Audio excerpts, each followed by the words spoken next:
Hi hello నమస్తే నేను మీ Ram Srinivas welcome to my channel Ram cricket updates. Actually video చేయడానికి నాకు చాలా ఎక్సైట్గా ఉన్నా. ఎందుకు కారణం అంటే because match in Visakhapatnam Delhi Capitals versus LSG Lucknow Super Giants మధ్యలో మ్యాచ్ అన్నది జరగబోతుంది. అది కూడా నా హోమ్ టౌన్ విశాఖపట్నంలో జరుగుతుంది. బట్ హోమ్ టౌన్ నాదైనా సరే official home town Delhi. So ఢిల్లీకి ఉన్న రెండు హోమ్ టౌన్ సిటీస్లో ఒకటి ఢిల్లీ అండ్ ఇంకొకటి విశాఖపట్నం. లాస్ట్ 2 years బట్టి కూడా ఇదే జరుగుతుంది.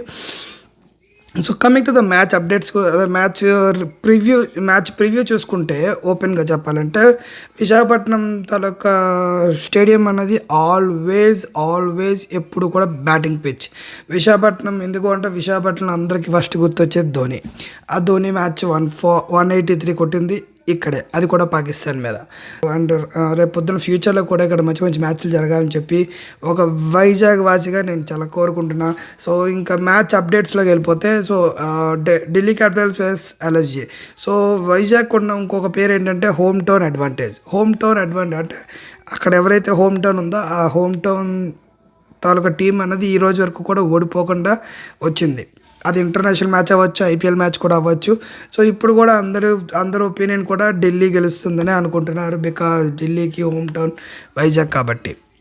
మ్యాచ్ వివరాల్లోకి వెళ్తే మనకి Delhi and Lucknow super giants కూడా చాలా స్ట్రాంగ్గా ఉన్నాయి. యాక్చువల్లీ చెప్పాలంటే ఆ ఢిల్లీలోని ప్లేయర్స్ లక్నో ఉన్న ప్లేయర్స్ ఢిల్లీలోనే ఉన్నట్టు కొంచెం అటు నుంచి ఇటు నుంచి జంబల్ అయినట్టుగానే ఉంది. బట్ టీం అంతా కూడా సో చూసుకుంటే రిషబ్ పంత్ లాస్ట్ ఇయర్ వరకు కూడా ఢిల్లీ క్యాపిటల్స్కి ఫ్రాంచైజ్కి కెప్టెన్గా వ్యవహరించాడు. ఇప్పుడు అదే రిషబ్ పంత్ ఎల్ఎస్జీకి కెప్టెన్గా వ్యవహరిస్తున్నాడు. At the same time KL Rahul Lucknow Super జెయింట్స్లో కీ ప్లేయర్గా ఉండేవాడు. సో ఇప్పుడు ఢిల్లీలో one of the key player కింద మారాడు. అలాగే అన్నిటికన్నా హైలైట్ ఏంటంటే ఈసారి కెప్టెన్స్ అందరినీ కూడా అన్ని ఫ్రాంచైజీలు కూడా ఆల్మోస్ట్ అన్ని ఫ్రాంచైజీలు కూడా మార్చేసాయి.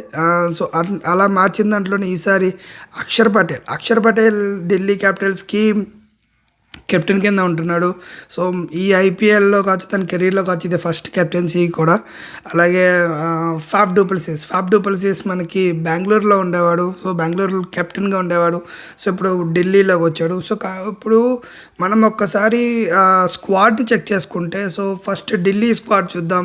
సో ఢిల్లీ స్క్వాడ్లో KL Rahul, Akshar Patel and Faf du Plessis, Abhishek Porel and Ashutosh Sharma and Mitchell Starc, Kuldeep Yadav and Mukesh Kumar and T Natarajan, Karun Nair, Mohit Sharma and Chameera.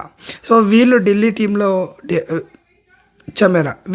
టీంలో ఉన్నారు. సో వీళ్ళల్లో మనకి KL Rahul, Akshar Patel allrounder, KL Rahul batter and wiki keeper and Faf du Plessis batter and Ashutosh Sharma కూడా మనకి all rounder, Mitchell Starc bowler, Kuldeep Yadav spinner and Mukesh Kumar bowler, Natarajan bowler, Karun Nair batter and Mohit Sharma bowler and Chameera bowler. So వీళ్ళలో top లెవెల్లో మనకి ఎవరు ఉంటారు అనుకుంటే కేఎల్ రాహుల్ కన్ఫర్మ్.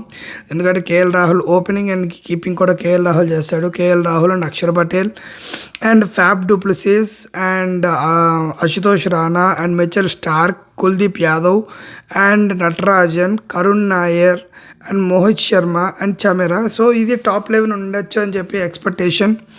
అలాగే కమింగ్ టు మనకి ఎల్ఎస్జీ చూసుకుంటే ఎల్ఎస్జీలో అందరూ కూడా టాప్ హిట్టర్స్ ఉన్నారప్ప. టాప్ హిట్టర్స్ ఎట్లా అంటే రిషబ్ పంత్ సో నించున్నాడంటే ఇంకా చిచ్చరపీడిగా ఆడతాడు.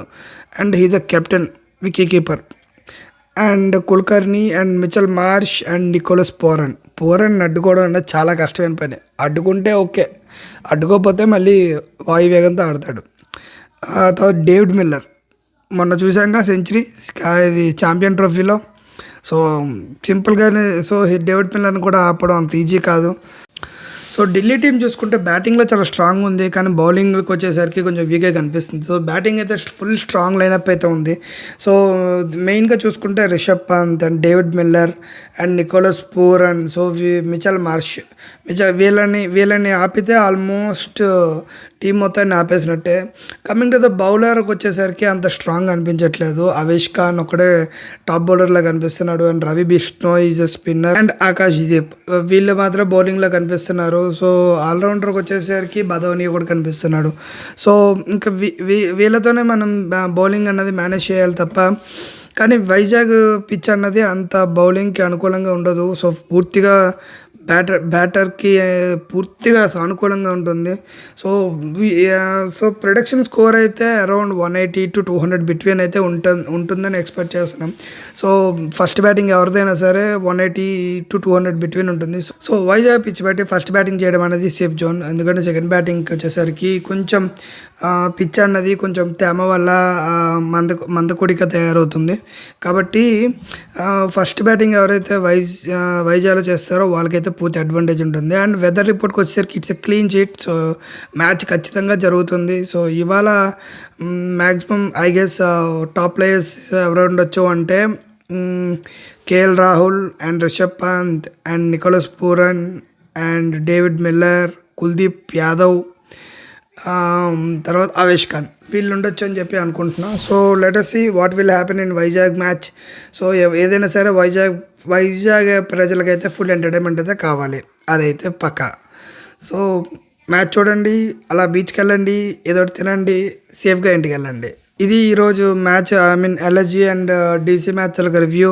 సో, మ్యాచ్ అయిన తర్వాత మ్యాచ్లో రైట్స్ ఏంటి రాంగ్స్ ఏంటి కూడా మనం ఒకసారి తెలుసుకుందాం. ఇప్పుడు signing off. So, let us see మన ప్రొడిక్షన్ ఎంతవరకు రెడీ అవుద్దో చెక్ చేద్దాం. Signing of.